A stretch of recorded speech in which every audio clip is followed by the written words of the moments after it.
देश में इस वक्त चुनावी माहौल है। महाराष्ट्र से लेकर झारखंड तक चुनावी बिगुल बज चुका है और इसकी आंच से बिहार भी अछूता नहीं है। झारखंड में चुनाव की वजह से बिहार में भी सियासी हलचल तेज है, क्योंकि बिहार के दिग्गज भी झारखंड में अपनी किस्मत आजमा रहे हैं। लेकिन अब हेमंत सोरेन के प्लान का तोड़ बीजेपी ने निकाल लिया है और ऐसा एजेंडा सेट करने की तैयारी में है जिसके बारे में हेमंत सोरेन ने सोचा भी नहीं होगा। तो चलिए बताते हैं कि आखिर क्या है वो एजेंडा जो इस बार झारखंड में बीजेपी आजमाने वाली है और कौन सा है वो झटका जो हेमंत सोरेन ने बीजेपी को दिया है। नमस्कार, कैपिटल टीवी बिहार की स्पेशल स्टोरी देख रहे हैं और मैं हूं आपके साथ दिव्या सिंह।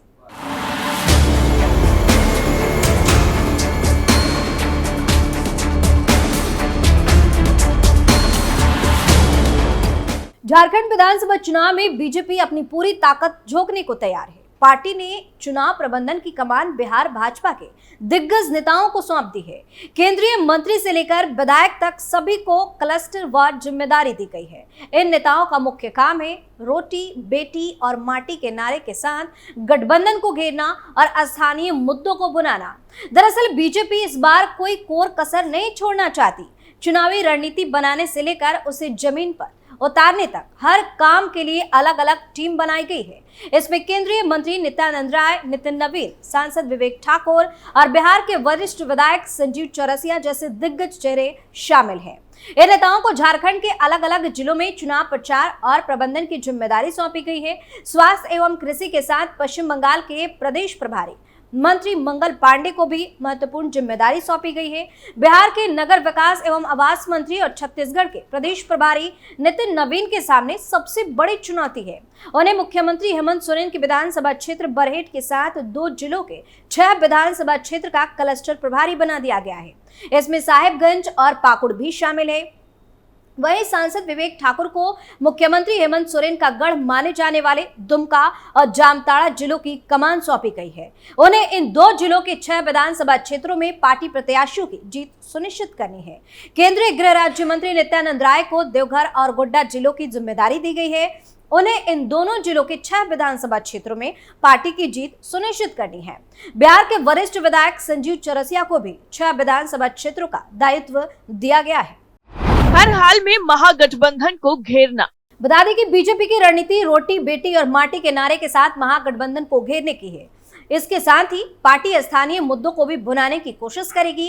गौरतलब है कि झारखंड विधानसभा चुनाव 2 चरणों में संपन्न होंगे। पहले चरण का मतदान 13 नवंबर को होगा, जबकि दूसरे चरण का मतदान 20 नवंबर को होगा। चुनाव के नतीजे 23 नवंबर को आएंगे।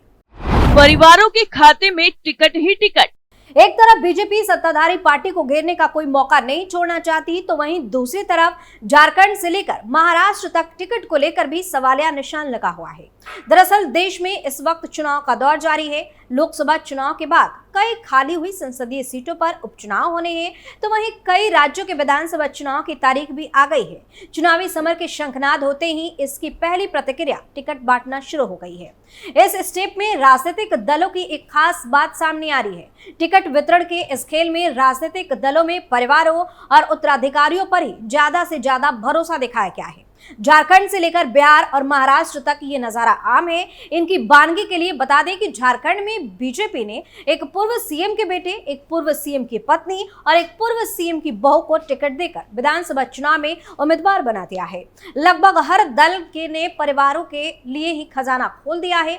बिहार में जगदानंद के छोटे बेटे और जीतनराम मांझी की बहू, झारखंड में मधु कोड़ा और अर्जुन मुंडा की पत्नी सीता सोरेन, चंपई के बेटे रघुवर दास की बहू, महाराष्ट्र में अशोक चौहान की बेटी अपने अपने क्षेत्रों से चुनावी मैदान में उतरने वाले हैं। पार्टी ने इन्हें टिकट दे दिया है। झारखंड की बात करें तो यहां विधानसभा चुनाव का शंखनाद होने के बाद भारतीय जनता पार्टी ने आगामी झारखंड विधानसभा चुनाव के लिए उम्मीदवारों की सूची जारी कर दी है। बीजेपी की उम्मीदवारों की लिस्ट जैसे ही सामने आई, इस पर परिवारवाद की छाप नजर आने लगी। इस बार पार्टी की सूची में राजनीतिक परिवारों का प्रभाव साफ साफ नजर आ रहा है।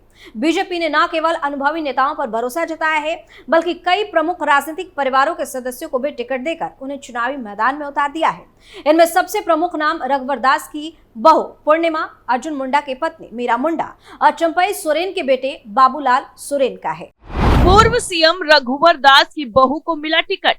बीजेपी ने पूर्व मुख्यमंत्री और वर्तमान में महाराष्ट्र के राज्यपाल रघुवर दास की बहू पूर्णिमा साहू को जमशेदपुर पूर्वी सीट से टिकट दिया है। रघुवर दास इस सीट से कई बार चुनाव जीत चुके हैं, लेकिन इस बार उनकी बहू को इस महत्वपूर्ण सीट से उतारा गया है। जमशेदपुर पूर्वी सीट बीजेपी के लिए एक अहम किला रही है और पार्टी को उम्मीद है कि इस परंपरा को पूर्णिमा साहू आगे बढ़ाएंगी। झारखंड के पूर्व मुख्यमंत्री और केंद्रीय मंत्री अर्जुन मुंडा की पत्नी मीरा मुंडा को पोटका विधानसभा सीट से टिकट दिया गया है।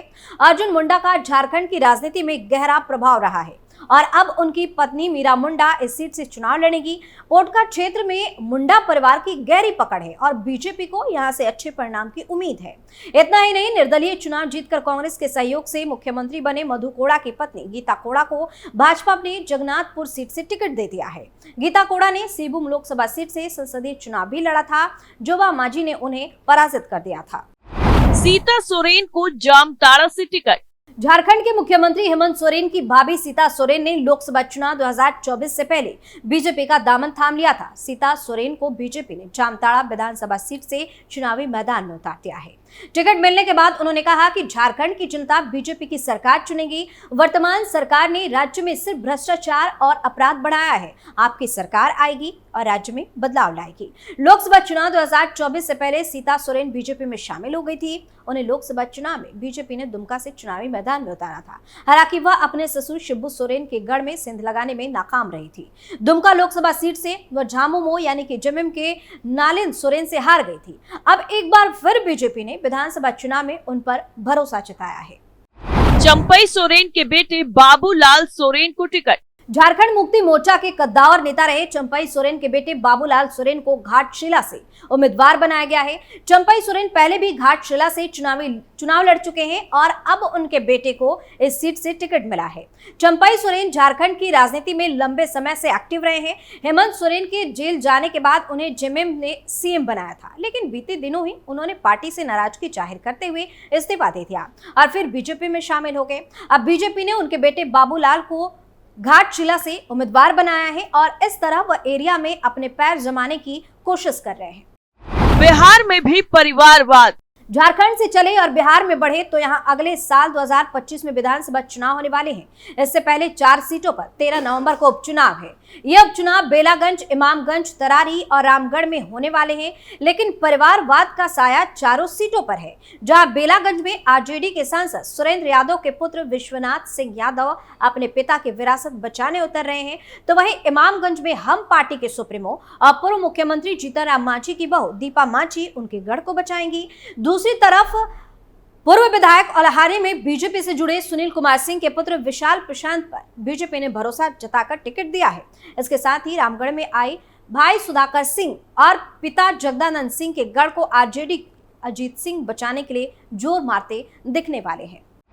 महाराष्ट्र में भी फैमिली टिकट। महाराष्ट्र विधानसभा चुनाव के लिए भी टिकट बंट गए हैं और इसमें भी परिवारवाद की झलक ही दिखाई दे रही है। यहाँ विधानसभा चुनाव के लिए घोषित 99 कैंडिडेट में बीजेपी ने पूर्व सीएम अशोक चौहान की बेटी श्रीजा चौहान को टिकट दिया है। श्रीजा फैमिली की परंपरागत सीट भोकर से चुनावी मैदान में उतर रही हैं। भोकर महाराष्ट्र की ऐसी सीट जिस पर अभी तक बीजेपी नहीं जीत पाई है। इस बार बीजेपी ने महाराष्ट्र में शेलार परिवार को भी खास तवज्जो दी है। पार्टी ने एक ही फैमिली में 2 टिकट दिए हैं। आशीष शेलार को बांद्रा वेस्ट से और उनके छोटे भाई विनोद शेलार को मलाड से उम्मीदवार बनाया गया है। कमल छोड़ लुइस मरांडी ने थामा धनुष बाण। एक तरफ तो चुनाव को लेकर तैयारियां चल रही हैं, तो वहीं दूसरी तरफ सीएम हेमंत सोरेन ने बीजेपी को झटका दे दिया है। दरअसल तैयारियों के बीच भारतीय जनता पार्टी को एक बड़ा झटका तब लगा जब उसकी वरिष्ठ नेत्री और पूर्व विधायक लुइस मरांडी ने झारखंड मुक्ति मोर्चा यानी कि झामुमो में शामिल होने का फैसला किया। उन्होंने झामुमो की सदस्यता ग्रहण की, जिससे राजनीतिक गलियारों में चर्चाओं का बाजार गर्म हो गया है। चर्चा इस बात की हो रही है कि जिस सियासी हथियार का इस्तेमाल बीजेपी सीएम हेमंत सोरेन के खिलाफ करना चाहती थी, हेमंत ने वह हथियार ही छीन ली। जाहिर है दुमका से लेकर साहिबगंज की राजनीति के साथ ही झारखंड की पूरी राजनीति पर इस घटनाक्रम का प्रभाव पड़ सकता है। बता दें कि लुइस मरांडी का दुमका की राजनीति में खासा प्रभाव रहा है।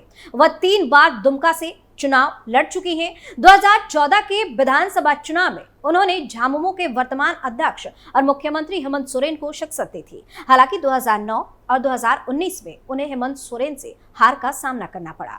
अब भाजपा से दूरी बनाकर उन्होंने उसी पार्टी का दामन थाम लिया जिसे उन्होंने एक समय में चुनौती दी थी। इस बार भी माना जा रहा है कि अगर लुइस मरांडी बरहेट विधानसभा सीट पर हेमंत सोरेन के समक्ष होंगी तो कद्दावर आदिवासी नेताओं का मुकाबला दिलचस्प हो जाएगा। लेकिन फिलहाल हेमंत सोरेन ने बीजेपी को तगड़ा सियासी झटका दिया है। ये भाजपा के लिए कितना बड़ा झटका है, इसको आप ऐसे समझ सकते हैं कि भाजपा केंद्रीय नेतृत्व की ओर से बार बार लुइस मरांडी को मनाने की कोशिश से होता रहा है। इस बीच लुइस मरांडी का जेएमएम में प्रवेश भी टलता रहा, लेकिन लुइस अंत में भाजपा मना नहीं पाई और इस रस्साकसी में बाजी हेमंत सोरेन के हाथ लग गई। उनका झामुमो में प्रवेश हुआ तो इस वक्त की तस्वीर भी बड़ी दिलचस्प है और आप समझ जाएंगे कि झारखंड की राजनीति के लिए यह कितना बड़ा घटनाक्रम है। स्वयं हेमंत सोरेन और उनकी पत्नी कल्पना सोरेन ने लुइस मरांडी का जेएमएम में स्वागत किया।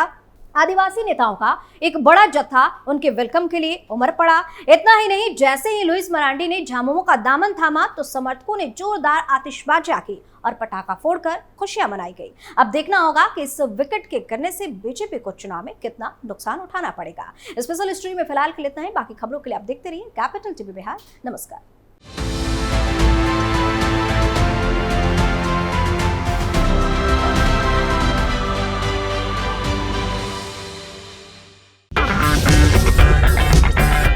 अगर आपको हमारा वीडियो पसंद आया हो तो इसे लाइक करें, हमारे चैनल को सब्सक्राइब करें और हाँ, बेल आइकन दबाना ना भूलें ताकि आप तक हमारे वीडियो की नोटिफिकेशन पहुंचती रहे।